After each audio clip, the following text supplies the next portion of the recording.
Hello दोस्तों, कैसे हैं? आशा करता हूँ आप सब अच्छे होंगे। मेरा नाम है सुजीत कुमार। सबसे पहले आप लोगों को महाशिवरात्रि की बहुत बहुत हार्दिक शुभकामना और आशा करता हूँ कि भगवान शिव आप लोगों की मनोकामना पूर्ण करें, आपके चाहने वालों का भला हो और आपकी अपनी जो सद्बुद्धि है, व्यवहार है, वो और भी उत्कृष्ट हो, ऐसा हम कामना करते हैं। आज शिवरात्रि था तो मुझे लगा कि मैं इस टॉपिक पे बात करूं, कुछ मतलब शिव, लॉर्ड शिवा के बारे में, भगवान शिव के बारे में कुछ चर्चा करें, है ना। तो इसके लिए हमने थोड़ा सा ये टॉपिक चुना है। देखते हैं बारी बारी से इस टॉपिक में है क्या। देखिए, हिंदू पंचांग के अनुसार फाल्गुन महीने के, देखिएगा, कृष्ण पक्ष को चतुर्दशी जाता है महाशिवरात्रि।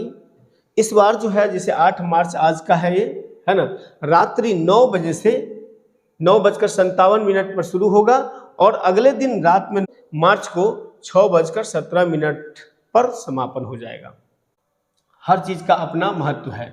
हम इसके इतिहास के बारे में जानने का प्रयास करते हैं। ऐसा मान्यता है कि इस दिन भगवान शंकर, देखिए कई ऐसे मान्यता है, किसी भी मिथक के बारे में, किसी भी जो हमारा पर्व है, त्यौहार है, उसमें कई मान्यताएं होती है। उनमें से एक मान्यता, कई मान्यता हम चर्चा करेंगे, बारी बारी से सबके बारे में चर्चा करेंगे। ऐसा मान्यता है कि इस दिन भगवान शंकर और माता पार्वती का विवाह हुआ था और यह त्यौहार उनके दिव्य मिलन का जश्न मनाने के लिए, है ना, किया जाता है। और यह शिव और शक्ति के मिलन का एक प्रतीक भी है। शिव और शक्ति के मिलन का प्रतीक भी है। शक्ति, शिव जो है, शिव अपने आप में बहुत बड़ी शक्ति है ना। आदि शक्ति, इनके 2 रूप हैं। अर्धनारीश्वर की बात भी इन्हीं से उपजती है, इन्हीं से संबंध रखता है। देखेंगे हम बारी बारी से इन चीज़ों के बारे में और ये जानने का प्रयास करेंगे, ठीक है। इसके बाद अगला सेगमेंट में अगला जो इतिहास इसका क्या कहता है, इस पर्व को लेकर यह भी कहा जाता है कि इस दिन महादेव ने, है ना, समुद्र मंथन के दौरान निकले जहर को पीकर दुनिया को अंधकार से, है ना, बचाया था, जिसके चलते उनका गला नीला हो गया और वो नीलकंठ कहलाए थे। देखिए, विष्णु पुराण में या शिव पुराण में इसकी चर्चा है। विष्णु पुराण में इसकी चर्चा ज़्यादा है, क्योंकि ये जो है विष्णु के स्वरूप का ज़्यादा वर्णन करता है। ऐसा माना जाता है कि जब दैत्य और देवताओं के बीच में, है ना, अपनी वर्चस्व की बात आई, तो उसमें ये डिसीजन किया गया, अंततः ये डिसीजन लिया गया कि समुद्र मंथन किया जाए। और समुद्र मंथन में जो भी मिलेगा, देखिए इसका लंबा इतिहास है, मैं उतना लंबा नहीं जा रहा हूँ, मैं शॉर्टकट समझाने का प्रयास कर रहा हूँ कि जो भी इसमें मिलेगा, एक टर्म आप लीजिएगा, दूसरा का टर्म हम देवता लेगा, तीसरा का टर्म दैत्य लेगा, फिर चौथा टर्म देवता लेगा, पांचवा टर्म दैत्य लेगा। जो निकले, जो जिसके भाग्य में निकल जाए। इसी कंडीशन में जो है वो अमृत वाला कॉन्सेप्ट आया। अमृत का घड़ा निकला। अमृत के घड़ा में तो बहुत अच्छी बात है, लड़ाई हो गई, भाई सब अमर रहना चाहते हैं, तो उस कंडीशन में एक दो दैत्य धोखा से पी लिए थे अमृत। माना जाता है कि वहीं जो है अभी तक भारत में, पूरी दुनिया में अपना वर्चस्व जमा रहे हैं। अब बात आई ईश्वर के प्रति, यानी कि भगवान वाला जो ग्रुप था, देवताओं का जो ग्रुप था, उसमें निकल आया विष। अब विष जो ग्रुप आया, विष जो निकल आया, उसके कारण क्या हुआ कि जहर को पीने वाला कौन है? भाई एक ही व्यक्ति है इस दुनिया में जहर को पीने वाला, और उसका नाम है शंकर। मुझे शंकर से सीखना चाहिए, भगवान शंकर से सीखना चाहिए कि जहर को पीकर अमर हो गए।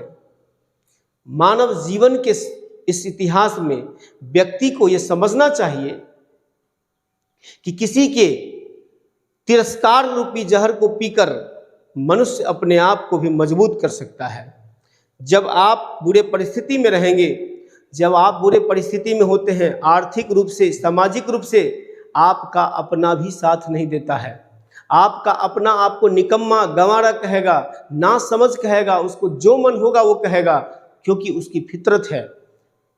ये समय का इंतजार कीजिए, समय आता है तो सबको सबका उत्तर मिल जाता है।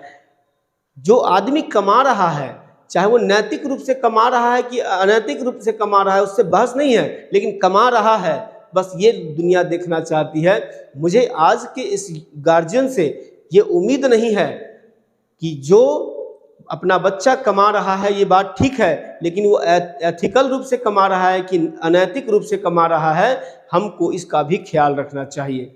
शंकर से इस बात का हम युवाओं को सीखना चाहिए। भोलेनाथ औघड़दानी है ना, बहुत मस्त मौला हैं।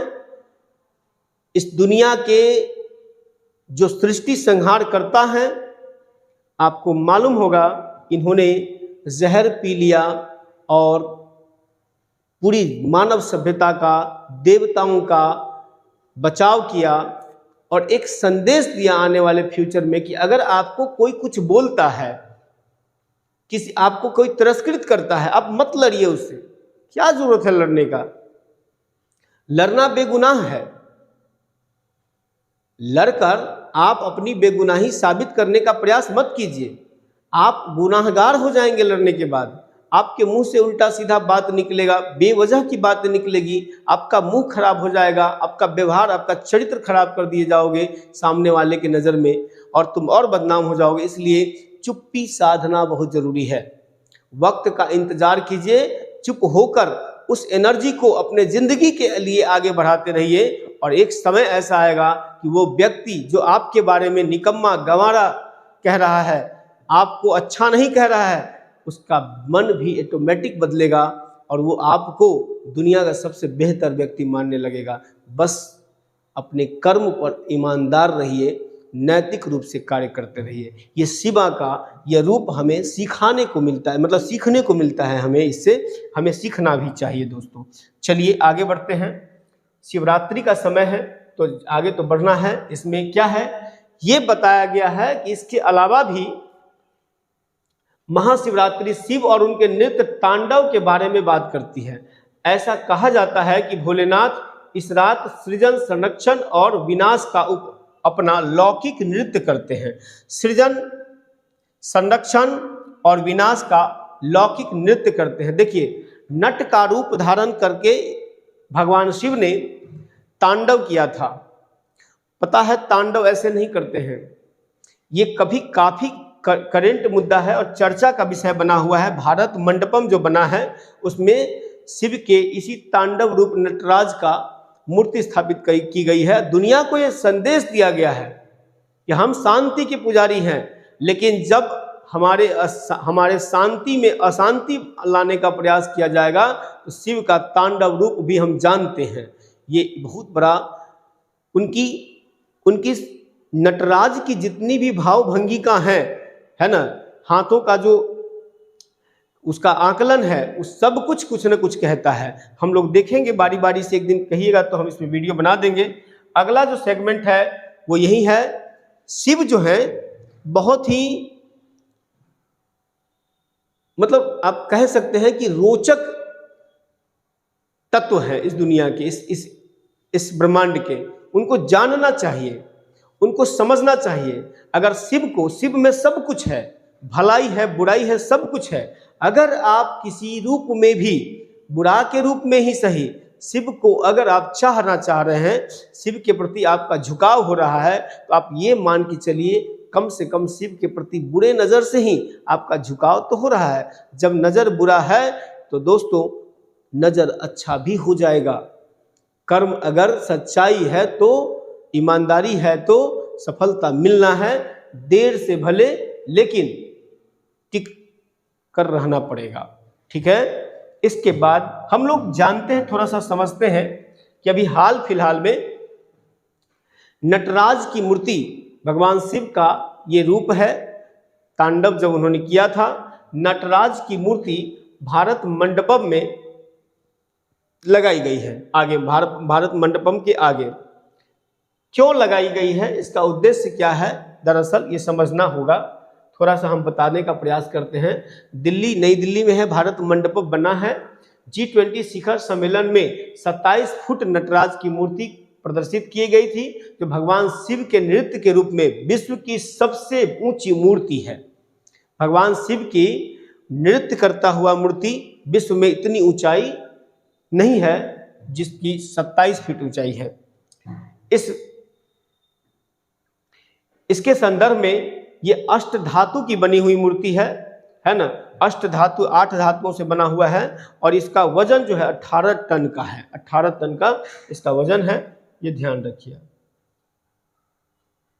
इस मूर्ति को बनाने में कई सारे मूर्तियों से प्रेरणा ली गई है। उसमें से एक मूर्ति है तमिलनाडु का चिदम्बरम स्थित नटराज मंदिर में स्थित मूर्ति। चिदम्बरम मंदिर है, ये तमिलनाडु में है। इसके मूर्ति से भी प्रेरणा ली गई है। दूसरा है कोनेरी राजपुरम में उमा महेश्वरम की मूर्ति, इससे भी प्रेरणा ली गई है, ये भी वहीं पर है। इसके बाद जो मूर्ति है तंजावुर में यूनेस्को का विश्व धरोहर स्थल है, बृहदेश्वर महादेव का मूर्ति है। ये देखिए, ये टेम्पल है, काफी प्रसिद्ध टेम्पल है। मैं एक बार कभी इस सब के बारे में डिटेल बता दूंगा अगर आप लोग कहिएगा तो। और इन सभी मंदिरों के में स्थित मूर्तियों से, है ना, प्रेरणा लेकर भगवान शिव की नटराज की मूर्ति को स्थापित करना, है ना, करने का प्रयास किया गया है और बहुत ही बेहतर है। मैं आज शिवरात्रि था, मैंने सोचा कि थोड़ा बहुत आपके समक्ष इसके बारे में चर्चा करूं और इसके बारे में जानने का भी प्रयास करना चाहिए। शिव की उपासना करना अपने अपने अपने चेतना में क्रांति लाने के बराबर है। शिव चेतना को और ज्यादा बढ़ाने में मदद करते हैं, शांति स्थापित करने में मदद करते हैं। अर्धनारीश्वर का कॉन्सेप्ट है उनके पास, वो पूरे ब्रह्मांड को अपने अंदर समाये रखे हुए हैं। और न केवल ब्रह्मांड, आप इस बात को समझ लीजिए, इस ब्रह्मांड के जितने भी सूक्ष्म से सूक्ष्म तत्व हैं, विचार हैं, आइडियोलॉजी है, नकारात्मकता है, पॉजिटिविटी है, सब कुछ शिव में निहित है।